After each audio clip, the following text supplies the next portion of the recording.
ಸೋತಿದ್ದ ಪಂದ್ಯವನ್ನು ಗೆದ್ದ Hyderabad CSK IPL play ಆಫ್ನಿಂದ ಹೊರಗೆ. ಆರ್ಸಿಬಿ ಅಭಿಮಾನಿಗಳಿಗೆ ಇದಕ್ಕಿಂತ ಗುಡ್ ನ್ಯೂಸ್ ಇನ್ನೇನು ಬೇಕಿದೆ ಹೇಳಿ. ಚೆನ್ನೈನಲ್ಲಿ ನಡೆಯಿತು SRH vs ಸಿಎಸ್ಕೆ ಪಂದ್ಯ. ಮೊದಲು ಬ್ಯಾಟಿಂಗ್ ಮಾಡಿದ್ದು ಸಿಎಸ್ಕೆ ಹೇಳ್ಕೊಳ್ಳೋ ರೀತಿ ಆಡಿಲ್ಲ, ಆಲ್ಔಟ್ ಆಗ್ತಾರೆ.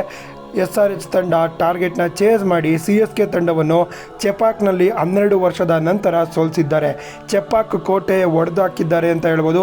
KKR ಗೆದ್ದಿದ್ದಾರೆ, RCB ಗೆದ್ದಿದ್ದಾರೆ, ಎಲ್ಲರೂ ಕೂಡ ಒಂದು ಗೆದ್ದಿದ್ದಾರೆ. ಫೈನಲ್ ಸ್ಕೋರ್ ಕಾರ್ಡ್ ಈ ರೀತಿ ಇದೆ. ಸಿಎಸ್ಕೆ 154ಗೆ ಆಲ್ಔಟು. ಚೆನ್ನಾಗಿ ಆಡಿದ್ದು ಡೆವಾಲ್ ಬ್ರೇವಿಸ್ 42, ಆಯುಷ್ ಮಾತ್ರ 30, ದೀಪಕ್ ಕೂಡ 22.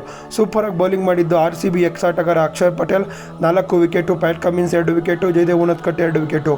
ಉತ್ತರವಾಗಿ SRH ತಂಡ 155ಗೆ 5 ವಿಕೆಟ್ನ ಕಳ್ಕೊಂಡು ಮ್ಯಾಚ್ನ ಫಿನಿಶ್ ಮಾಡಿದ್ದಾರೆ.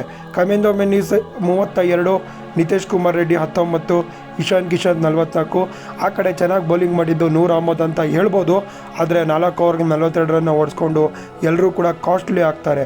RCB ಅಭಿಮಾನಿಗಳಿಗೆ ಗುಡ್ ನ್ಯೂಸ್ ಇದೆ. ಸಿಎಸ್ಕೆ ತಂಡ IPL ಪ್ಲೇ ಆಫ್ನಿಂದ ಹೊರಗೆ.